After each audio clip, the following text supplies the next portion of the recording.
Welcome and thank you for joining today's webinar with Unix Linux security expert at Secure, Krystian Zieja. In the bare necessities, why Sudo just isn't enough for proper privilege management on Linux. You're also joined by BeyondTrust product manager Paul Harper, who will run us through an overview of BeyondTrust after Krystian's portion, so please stick around for that. My name is Sarah, your webinar host today. A kind reminder to please submit your questions via the chat box in the GoToMeeting console anytime throughout the webinar, and we'll cover your questions at the end during our Q&A time.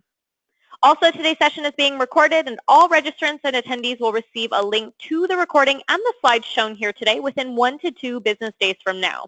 So now that that's all out of the way, let's hand it on over to Krystian, who will jump right in. Welcome, Krystian, and please take it away. Thanks for being here today.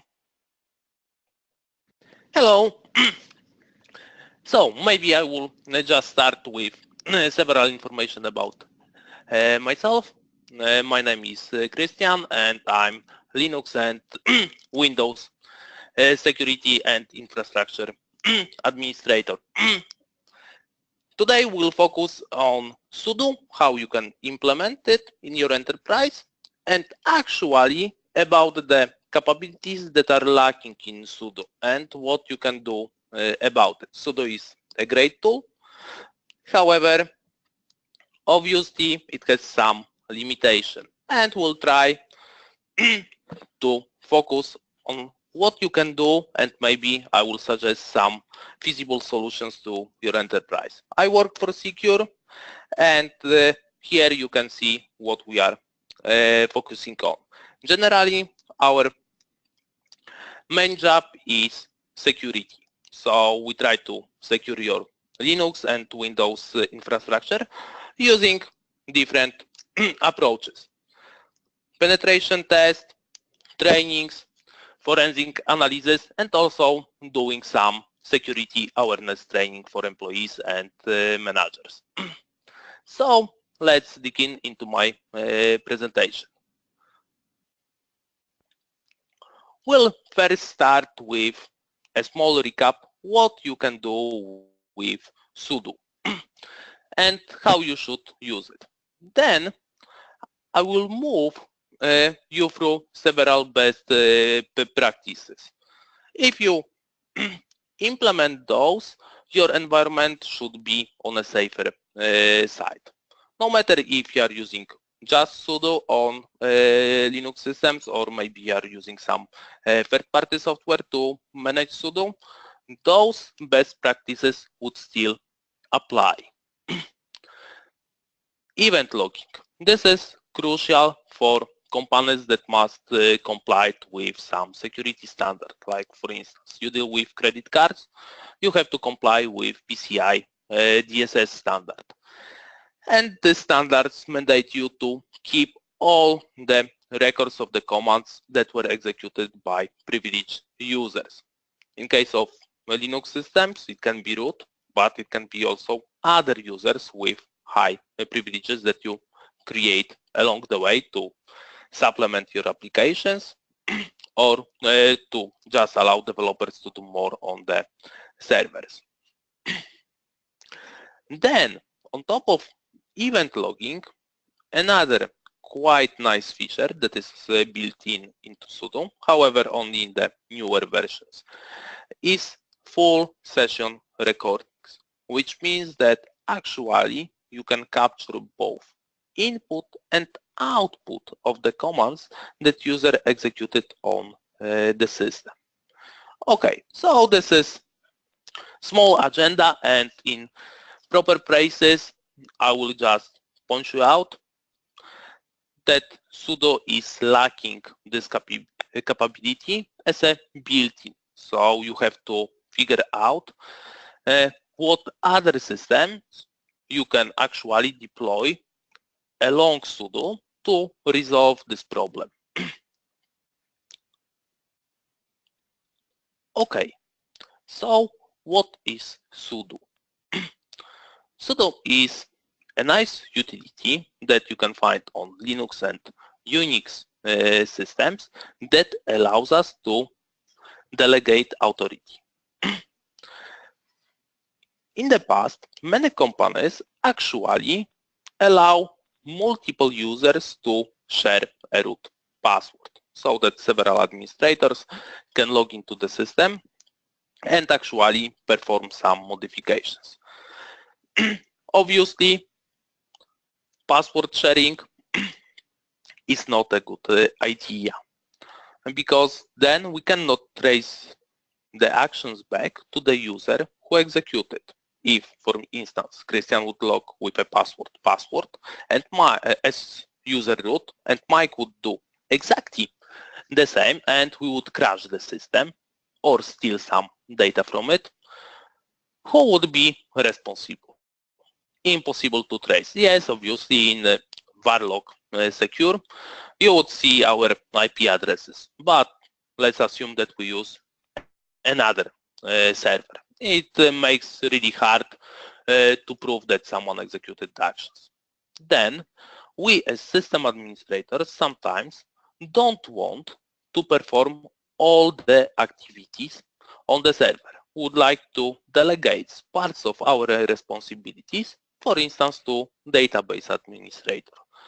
This is especially true for software like Oracle database, application services like JBoss. Linux administrators usually don't have all the required knowledge to manage all those additional services. So instead of giving application server administrator or DB admin a root password, we can just allow him to run several commands of our choosing. Usually we meet together and develop a proper list, and he would be responsible for performing those on our servers. Another nice feature of Sudo is that we don't only allow commands to be run as root user. We have a capability to allow, for instance, user Maggie to run a command as user Oracle, with assumption that Maggie is our DB admin. So this is also quite nice. This is a thing that most users forget about. I don't know why. I think that because of the simplicity, most administrators prefer to give the root privileges to other users and just forget about the trouble of gathering information and establishing a proper sudoers file. And we'll talk about sudoers files in a second. Also, what Sudo does, Sudo provides us with an audit trail, which is auditing or accountability, depending of what name you prefer to use, which means that all actions performed via Sudo will be logged in some log file on the server. This is quite neat, and we can review exactly what happened. And also with newer versions, as I told you before, we can record the whole user sessions.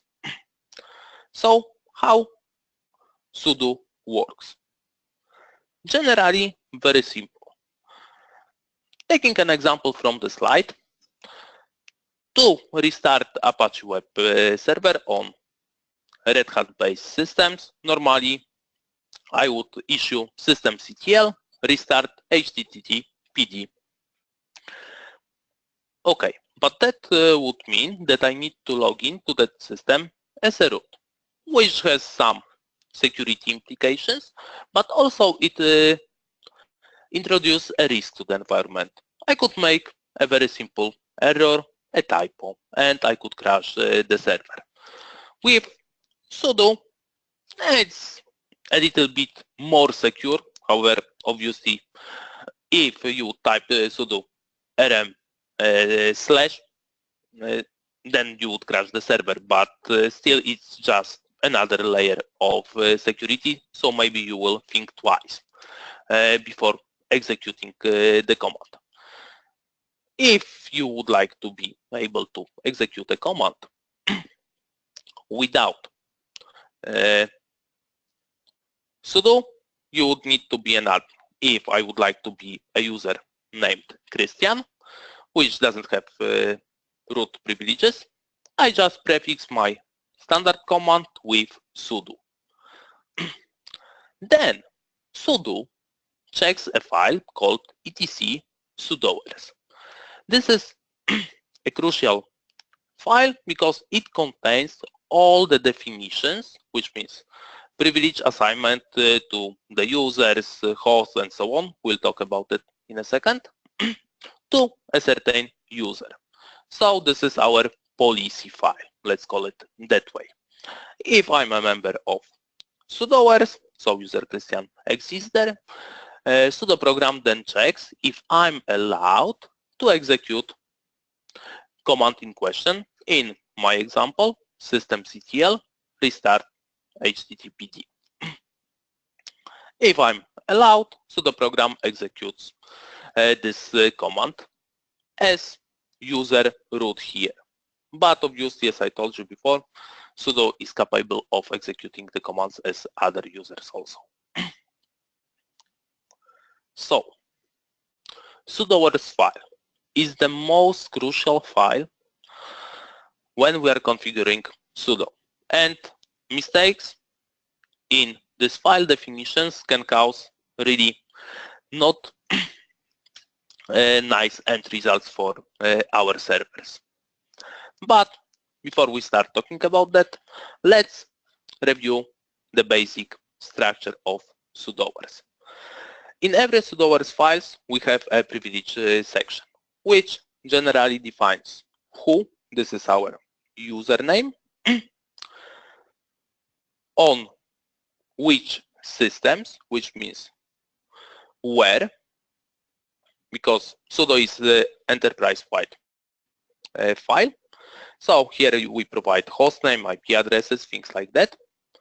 Then as who we execute the command and what commands we are allowed to run. Okay, I think this is pretty straightforward table. However, some best practices associated with editing sudoers files. Always edit the file with vsudo command, because vsudo command will check the syntax of the file. If your sudoers file has a wrong syntax and you still save it, actually you can log out yourself from the system, unless you have a root login, because sudo program accepts that sudoers file would be in correct format. If it's not, it doesn't work.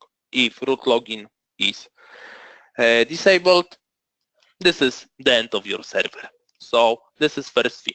Okay, so no matter what tool you are using for editing sudoers file, you should generally ensure that the proper format of sudoers file is guaranteed. vsudo is a command line editor which is capable of checking the syntax. Another best practice.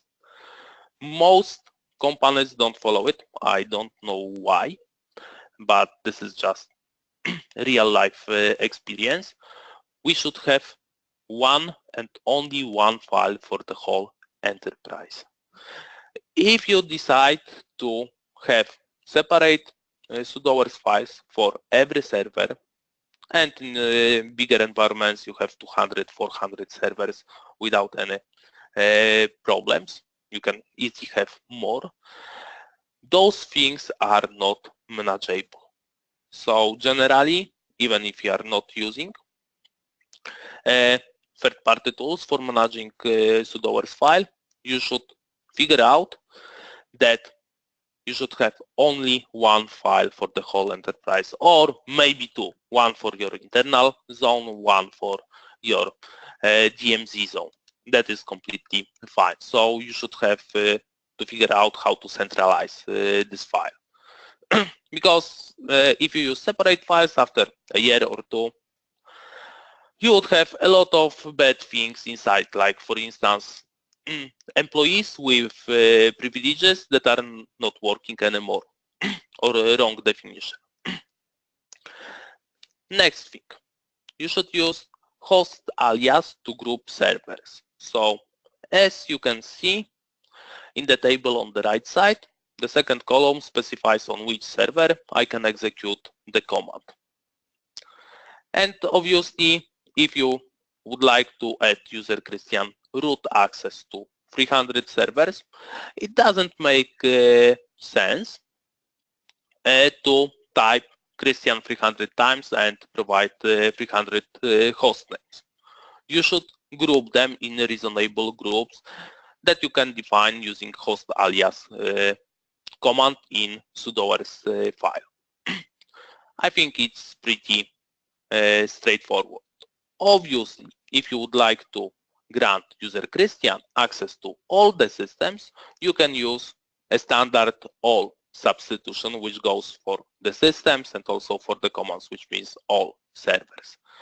But obviously, we should try to implement some reasonable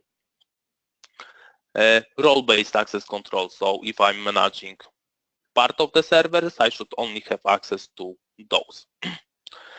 Another thing, user alias. That directive in sudoers file would allow us to actually group users into reasonable groups. So for instance, we've got a servers admin group with 5 members. So instead of creating 5 rows for each server, for each member of the group, I would create an user alias, add those 5 members to this predefined group, and then use it across all the servers. Okay. When it comes to groups, there is one more thing. We can use user alias. Those groups are local to your sudoers file, so you have to use user alias.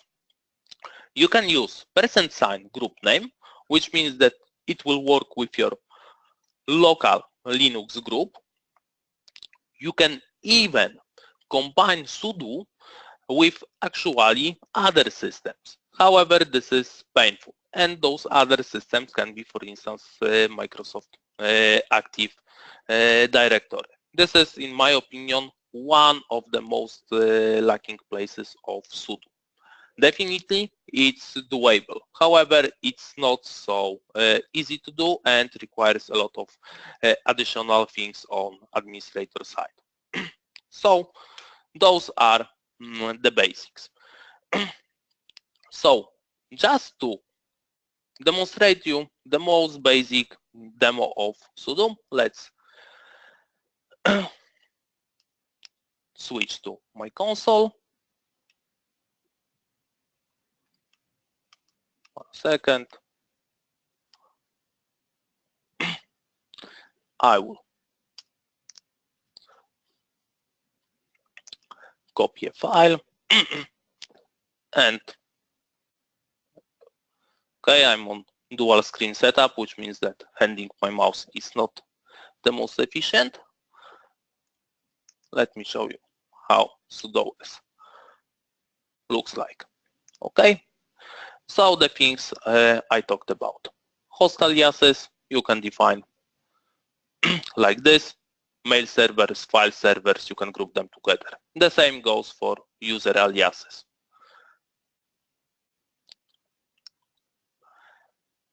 And here is the very basic demo.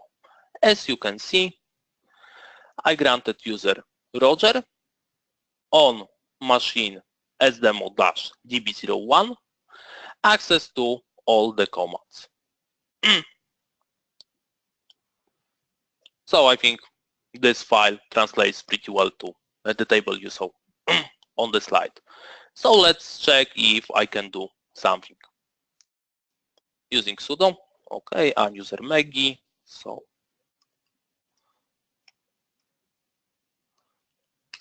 let's become user Roger.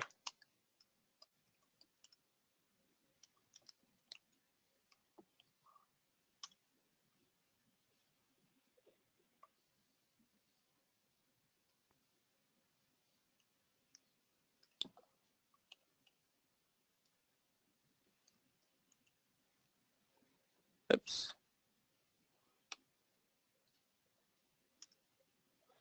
Okay, as you can see, I don't have permissions to save the file. However, if I do like this, it should work without any problem.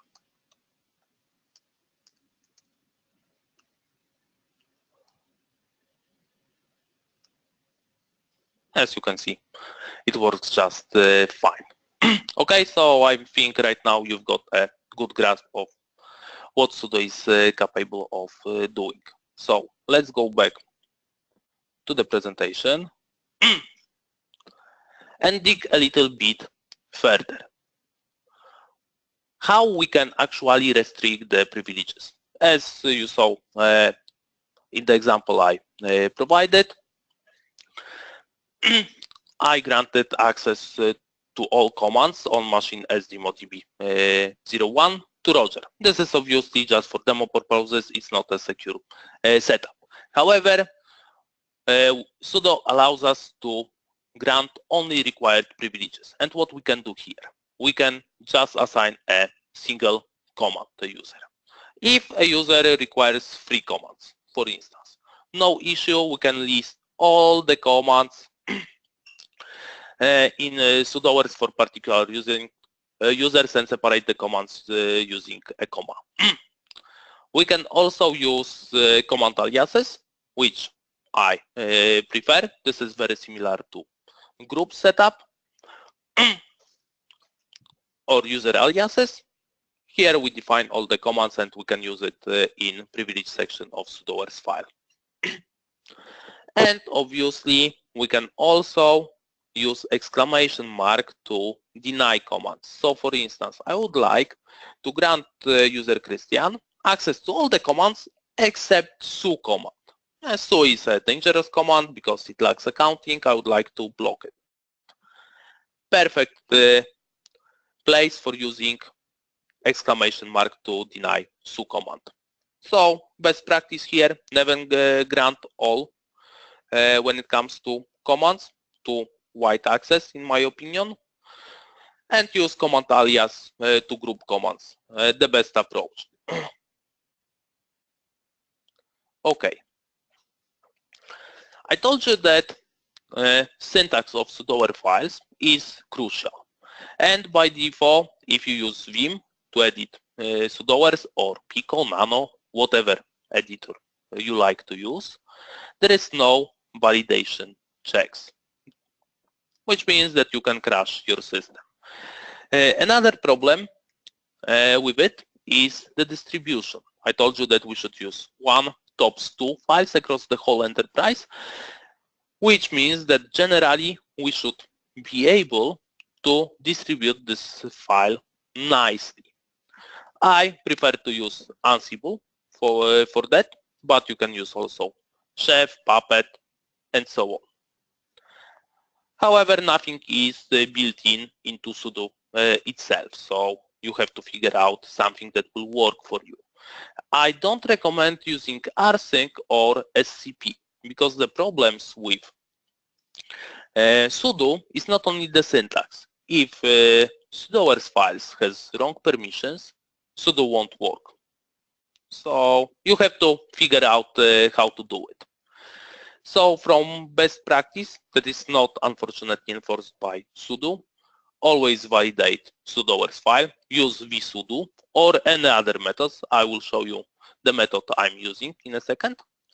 Verify that sudoers file permissions are correct. And definitely use some configuration management software with additional validation. So just to show you a very quick thing, because I will be using it during the presentation.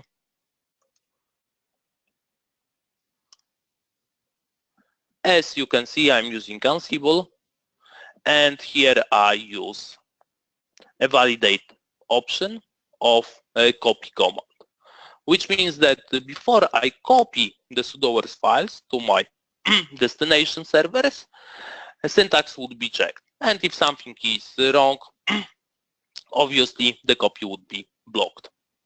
So this is how you can do it. Just please bear in mind that you need additional software to do it. Okay. Another thing, and this is actually the thing I don't like, and I think that actually it can cause potentially problems in your environment, but some people are using that, is the usage of include dir in etc sudoers. It means that on top of etc sudoers file, you have a separate folder where software developers can put their files, and they will be read by default by sudo. Why I don't like it? Because actually here the rule is quite simple for operations of include dir directive by sudo. Last rule wins, which means that, for instance, for user gym, I can restrict the privileges quite nicely in etc sudoers. However, the last line in etc sudoers would include all the files from etc sudoers.d, and then it is possible that someone make a mistake intentionally or unintentionally that gives user gym all privileges. So for me it's a little bit dangerous. It can also potentially lead to local privilege escalation. Obviously you need to be root to write to this directory, but maybe you will figure out how to write the file to this directory and grant yourself additional rights. This is possible. This is option that I would like to discuss because it's not used so commonly nowadays. So run as option. So if you ask any Windows administrator about run as, he or she would reply, yes, we are using it all the time. Very handy. And many people, instead of reading technical documentation when it comes to sudo, they are reading Stack Overflow, some tutorials on the web. Some are great, but some are not so great. And usually authors of those posts advise you to give everyone root privileges, where instead you just need to give, for instance, a database administrator possibility to execute a command as user Oracle. So I saw a blog post how to deal with Oracle administrators, give user root privilege so that he can sue as and become root, and then he can sue back as user Oracle. From security perspective, it completely doesn't make sense, and we lost all our accounting. So if you do it right, it should actually make your security much better. Okay, there are several dangers when we define actually paths to the commands. And here several things I would like to discuss. If you use wildcards, sudo is using glob patterns.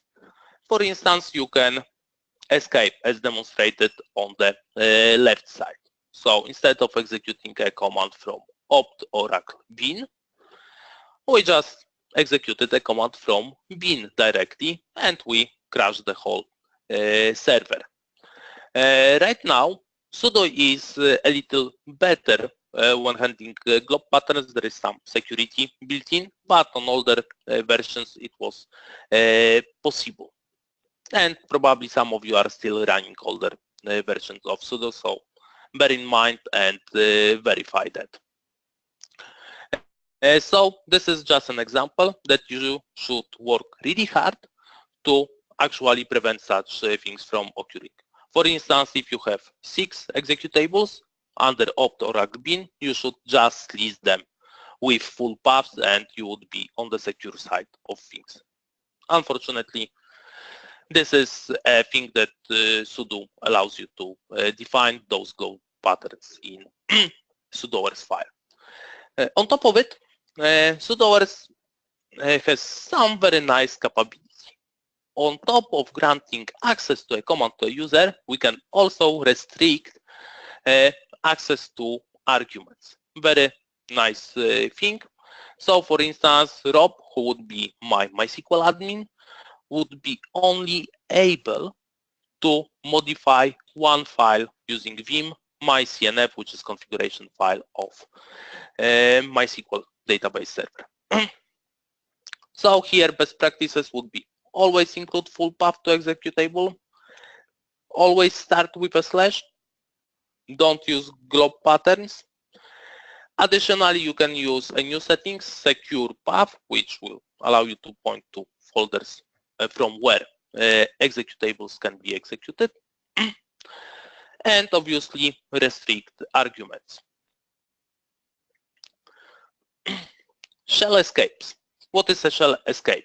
For instance, MySQL vim allows me to execute shell commands when I'm inside their vim editor. MySQL client would be another option. So instead of allowing, for instance, user Rob to use vim to edit some files, just use sudo edit. Sudo edit is a built-in sudo editor, and this means that user Rob won't be able to actually execute any shell commands when editing a file.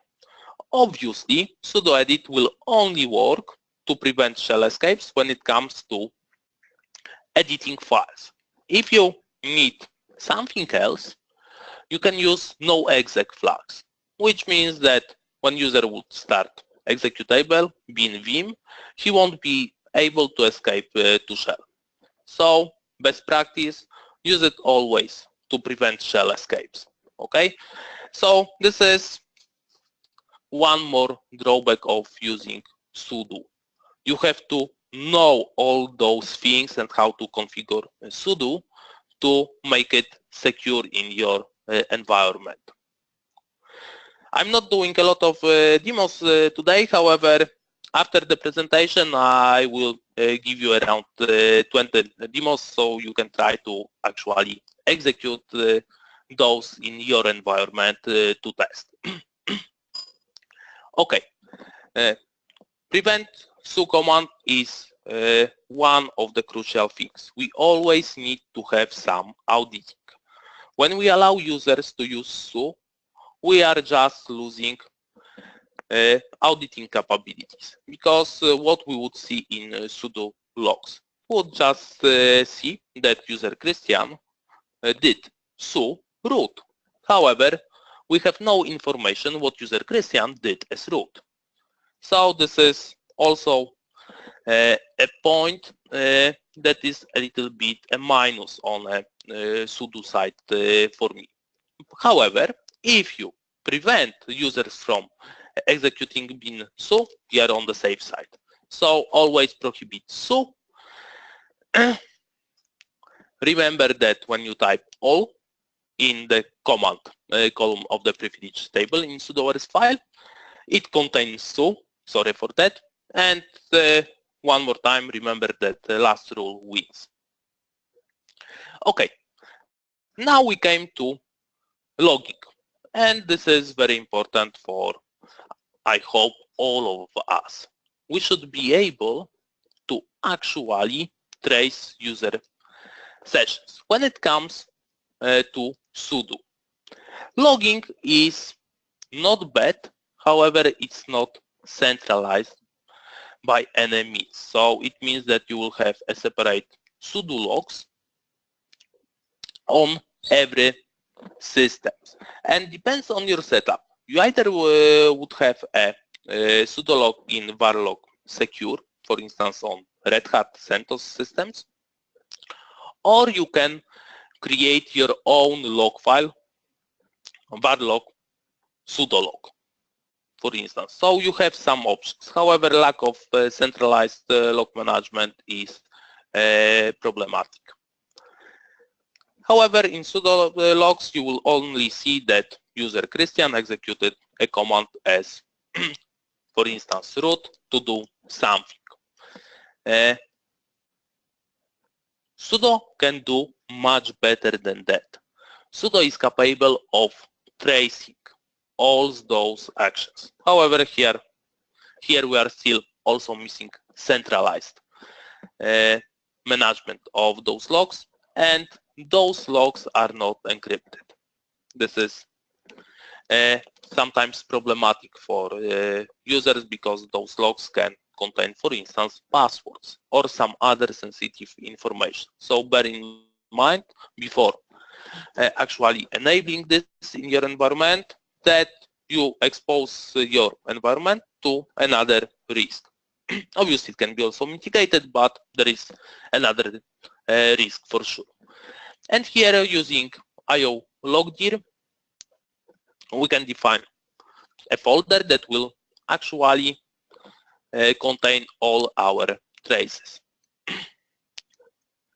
So, best practice, in my opinion, always enable log output so we can gather the output. However, just think about those things I told you 1 minute ago. Those won't be encrypted. They will be only compressed with zip. However, for reading that, you need just to use zcat, for instance, or slash. Develop some sort of central management server so that you can just push all your logs to a central place with a nice GUI where you can filter it. Because it's quite easy to do for me during the presentation. However, it's not the best option in a real environment with multiple users. And logging input is potentially dangerous because when you log input, you actually grab all the keystrokes of your users. Okay, and this one I would like to show you as a demo. Just give me a second. So,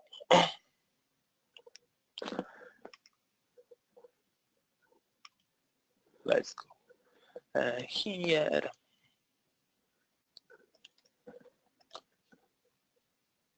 Copy that.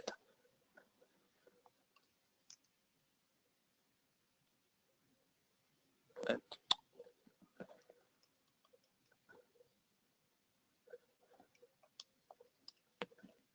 let me show you the definition. So here you can see defined host alias, user alias, command aliases, all the things we talked about.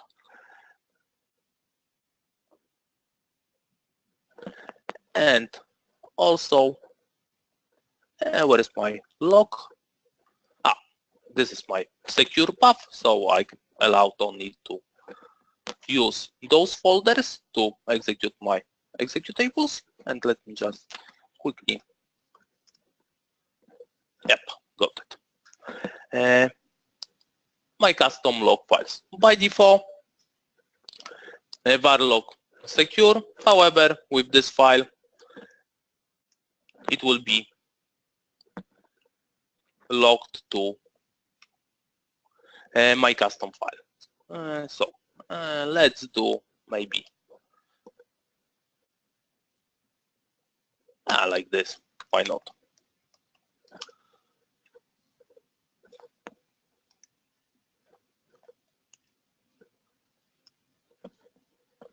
And here I'm root on the same machine. Secure. Oh, no.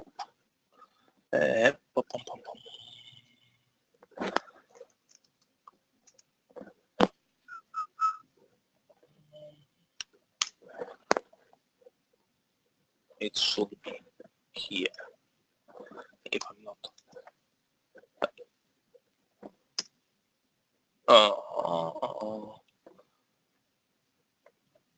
Something doesn't work here.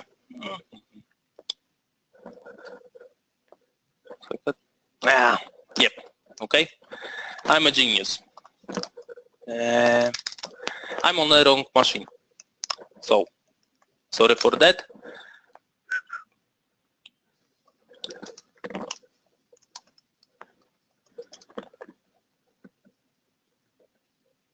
Now it should be much better. Yes, now we are talking. So, as you can see, custom log, quite nice. As you can see my command, everything is logged. However, in a real environment, it would be really hard to parse those because you will see a lot of commands executed like this. Have a look at my Ansible playbooks. They generate a lot of commands, as you can see here. So not so easy, and Sudo doesn't allow us to parse it in a reasonable way. If you don't use custom log,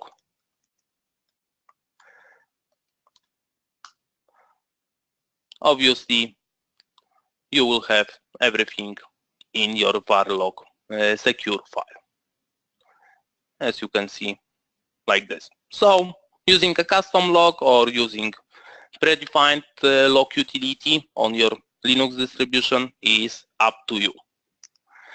Okay, but as you can see, this one doesn't give us too much information. Okay, we know that user Roger became user root by sudo, and he executed this command. However, we are not sure what he did using vim. So let me show you how you can find out. For that, we can actually enable tracing, the thing I was talking on the previous slide. Nice. Okay, it's copied. So here I will become another user, so it's a little bit easier for you to read. Okay, and now let's modify as user Maggie a text file.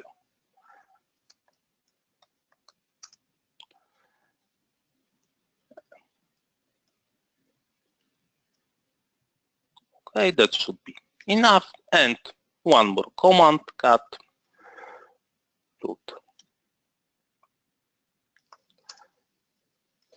Okay.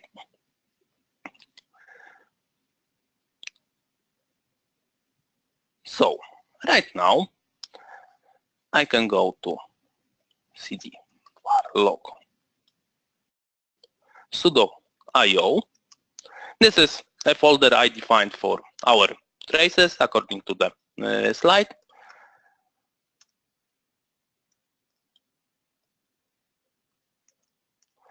Let's go with the last session, 0j. And here we've got a log for Maggie. So let's do cat log. As you can see, here we got information about current working directory from where the command was executed and also what command was executed. So let's do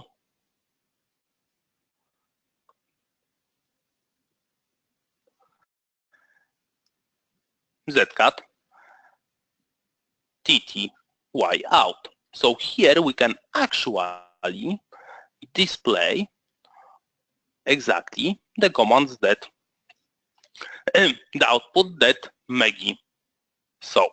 Okay, I hope this is clear for everyone. And we've got other log files to review if we want. Okay, let's go back to the presentation for a second. Sudo replay. Okay, so now we have all those nice traces However, what we can do with all those nice traces? We can review them manually, undoable in a bigger environment. Or we can use a sudo replay for that. Sudo replay allows me to actually replay the commands executed by user Maggie in our example. Still, the problem is that sudo replay will only work locally. So just imagine working with sudo replay on multiple systems, let's say 200. Not the best option. Let's grab sudo replay minus Maggie. So here we can actually see all the sessions that are gathered for user Maggie. And we can try to do a replay for this session.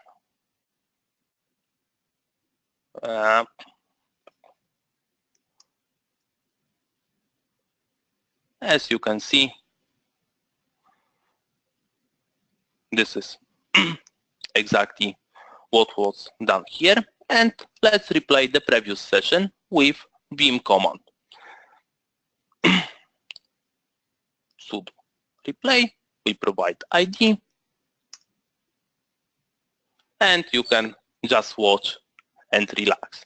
Okay, everything nice, everything cool, however, not for bigger environments. And I think this would sum up my presentation. So please bear in mind the best practices I share with you, no matter what systems you are using for managing of etc sudoers, or you just use sudo alone. If you stick to those best practices, you should be a little bit safer. So thank you for today, and I hope I will have a chance to reply some of your questions. All right, thanks, Krystian. Okay, so I'm gonna pick up right where Krystian left off, obviously. So I know we've gone for a number of slides already today, and I'm really just going to talk about or spend 5, maybe 10 minutes here at the end talking about one of the commercial solutions that we offer here at BeyondTrust to basically, well, do a number of things, increase the capabilities that you'd get if you were to replace Sudo with a commercial variant of Sudo, simplify basically the controls and the management of your least privilege or your privilege controls, increase security, doing away with those things like, unencrypted log files and log file location, and a theme you'll hear me repeat probably a lot in the next 5 or 10 minutes or so, centralization, which is obviously a key to obviously all of those 3 things, right? It gives well, it certainly makes it easier to manage and control stuff if things are done from a central location. But centralizing authentication, authorization, as in who can log on and who can log on to which machines, centralizing the policy, so only one place to go and say who can do what, and centralizing that audit data. So really important to make sure that it's not being tampered with, and obviously to keep the information contained within that audit data secure. So I'm going to go kind of quickly through these slides because again we don't have a lot of time, and it's really just to give a couple of highlights about some of the stuff that that we offer. I think I can do a quick demo as well to show you those points kind of in action. Again, it'll be a very quick demo at the end. For anyone that's not aware, at BeyondTrust we cover a range of privilege management. Besides, the Unix, Linux privilege management stuff that we're talking about today, we do endpoint least privilege, so Windows and Mac or Windows servers as well, in the server privilege management, as well as a password safe or credential vault for storing and managing passwords. But again, we're going to focus on our server privilege management today in the context of a Sudo replacement. So a few things here. If you were to read these, and I won't bore everyone by just reading off the bullets of a slide, it will read very similar to what you get with Sudo.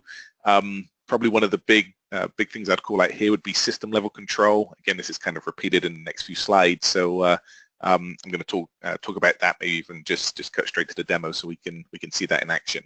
But from a very high level, it's going to look very similar in terms of what you get with Sudo. Again, Krystian's touched on some of these points. These are again real high level. Logs are not well, they're stored on the box where you're actually doing the work. That's obviously dangerous. They can be tampered with. They can contain sensitive information, and just the actual management of that audit data is a problem. Sudo doesn't come with official support, so who do you call when you're having problems? You're just you have to resort to Google, that sort of stuff. And that last point is really just going back to the problems with management, as in basically not being centralized. You have to keep that policy file, the who can do what, on each machine where you're actually invoking Sudo. So not to mention that the issues of just management that and synchronization, that sort of stuff. But there's going to be that's basically what I'd say. Centralization is probably the biggest reason why people come to us to manage that policy data and the audit data. All right, so this is really just a little bit deeper how, as a privilege management solution, PowerBroker for Unix Linux covers all of the areas. There's some things in here that you'd read that wouldn't you wouldn't get with Sudo. And again, I'm not big on just reading slides. A couple of ones that I will call out: remote system and application control. I think I've already mentioned system level controls, dynamic access policy, being able to dynamically read from really any source in order to make policy decisions. File integrity monitoring, something that we, or Krystian didn't touch on, but making sure your policies and your audit data, or even the things that you're elevating, haven't been tampered with. If you were to do sudo my command, you want to make sure that, first of all, sudo hasn't been tampered with, and you also want to make sure that the my command hasn't been tampered with. So when you grant somebody the right to elevate, that they're elevating something that you've already trusted. Centralized by design, again, I said I would be repeating this over and over, and I won't bore you with just spinning it in different ways, but centralized policies, centralized logs, all of that session data, session recordings, everything is done centrally. So again, we'll I'll show you that here in just a second. We'll do a quick demo. Advanced control and audit, whereas Sudo looks at what the users type in. You type Sudo command, it looks at the command or the text that you've typed effectively.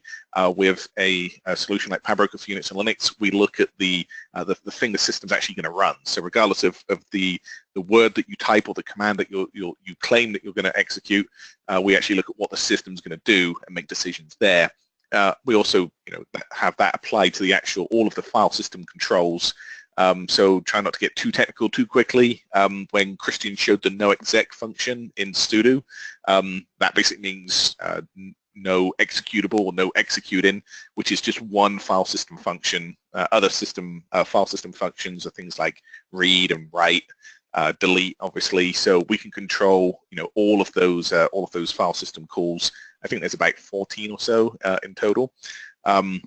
So again, it gives you a lot more control over the system, not just the commands that somebody's running, but the actual file system that they're running commands on. File integrity monitoring, again, just making sure that stuff isn't being tampered with. Again, I won't spend a lot of time reading stuff off of this slide. It's pretty obvious. We'll look at things where has there been things added, things changed, things deleted, or things that are out of policy. So although there's other commercial products out there that do FIM, it's just provided as a value add with like an enterprise least privilege tool like PowerBroker for Unix and Linux. So Krystian also towards the end showed like the Sudo replay. There's some tools there to go and look at log data. Again, one of the big differences you're going to get with a commercial product is the ability to index that data, search the index, make graphical reports, view that data in just a easier to read fashion. And really that's just some screenshots that kind of talk to that. So move on from there. How does it work? Again, I won't go into any real detail just in the interest of time on this slide, but the main thing to see is that green box, the client. You can think of that as traditionally where you would type sudo. All of those sudo calls actually go to a separate server for policy and login. So policy, the who can do what, where and when is all stored separately. The event log, the photograph, the moment in time of somebody elevating the command, and session recording, basically putting the video camera on the screen, recording everything they type, everything they see, is all, again, all offloaded to another server.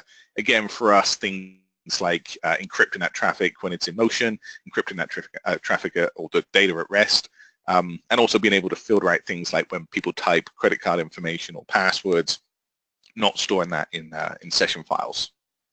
All right, so I know we only have a few minutes to actually have a look at what I'm talking about. So again, this isn't going to be a deep dive product demonstration, but let me just show you a couple of those things actually in action. I think it will make a little bit more sense. So I've got two servers here. Server one is my policy server, my log server. I'm logged on as a user called Amy, because again, she's just my auditor user. We don't want to have anyone logging on as root, even though she will be performing those audit type activities that will require elevation. But before we get there, I'm logged on to this machine as a user called Demo1. If I do ID, you'll actually see this user, one of his group membership, or his primary group membership is domain users. He's logged on from Active Directory. That's part of what we offer is, with our PowerBroker for servers, is the ability to authenticate to Active Directory and therefore get your Active Directory group membership. And that obviously means it's very easy then to assign privileges based on my group membership. So if this user was to do a PB run, who am I? Just to show you at the basic level, we're still going to just elevate that command to run as a privileged user. You will see that I output some additional information. So for us, we go through a risk evaluation of that request, so we can evaluate risk from the host, from the user, from the command, make a risk score, and then based on the overall risk level, which for this, because the who am I command is very low, it basically says that there's no notification, it's a low risk activity command, so it's going to be approved. Ultimately, when it gets approved, it's approved on a separate server. It goes to a central server to say, is this user allowed to run this command, and then it gets elevated.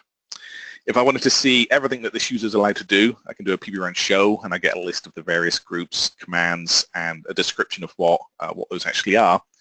And I'll just show you a couple of those in action right now. So if I do PB run, if I have to do SM bash, this is basically saying I want a elevated shell, but for this request, I'm basically saying I need to have a valid, in this case it's ServiceNow, an open ticket, and I'd have to provide the ticket number before I'd actually be allowed to get that elevated shell, and then that access will actually all be tracked inside of that ticket.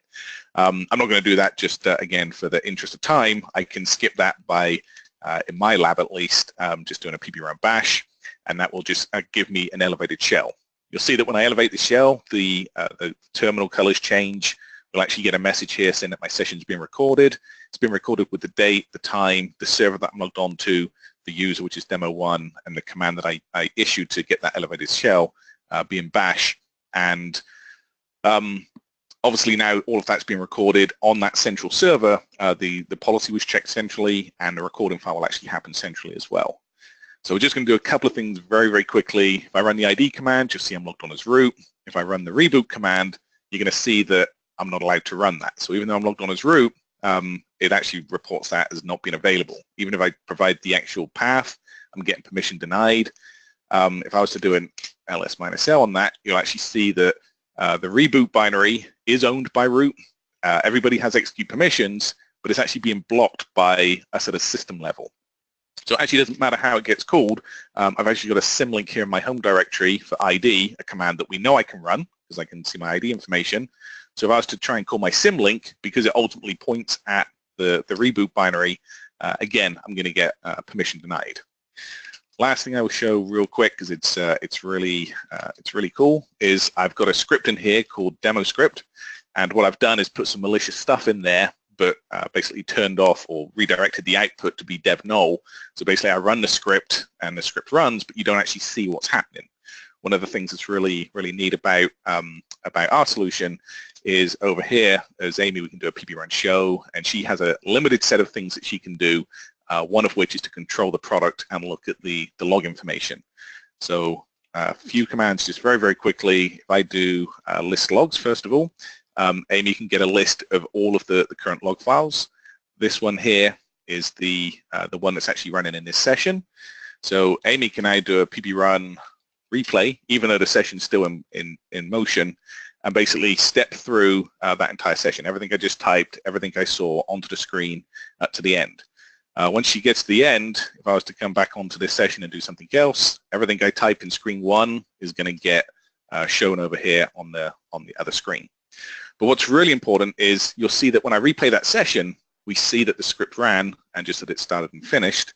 I'm actually just going to quit out of that session, and rather than doing a replay, I'm going to ask to view a type.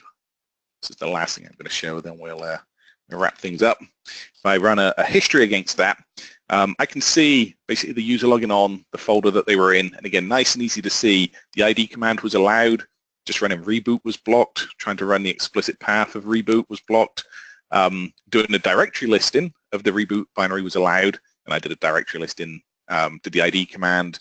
That was my symlink that points to reboot, that's getting blocked. But this is really what I wanted to show, is when this user tried to run their script and hide a bunch of the output, you'll see as the script ran, we can see what happened inside that script. There was a sleep statement, ID, ping, but in here we'll also see tucked away was the reboot command, trying to be sneaky and reboot the system by just running this script, also gets blocked. So you get to see that script details right here, all in the audit data, and then I'll see the end of my session. So unfortunately, I think I'm already over by a couple of minutes, which is a bit of a shame. I was hoping to get in and show some of the GUI stuff we can do. I guess we can always save that for another session. So I'm actually going to turn this back over to Sarah now, I think, to wrap things up. Thank you so much, Paul. So guys, there is so much more that we can show you. So your opportunity to continue watching a demo is if you select yes.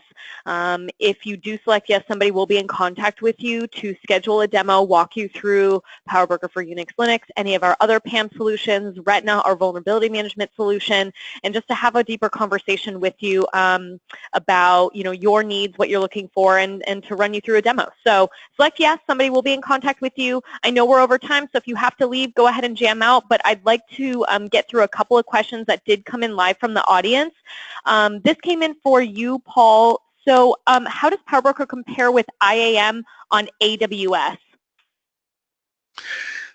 So we're really more about just controlling that user activity. So when we say PowerBroker, there's a couple of things.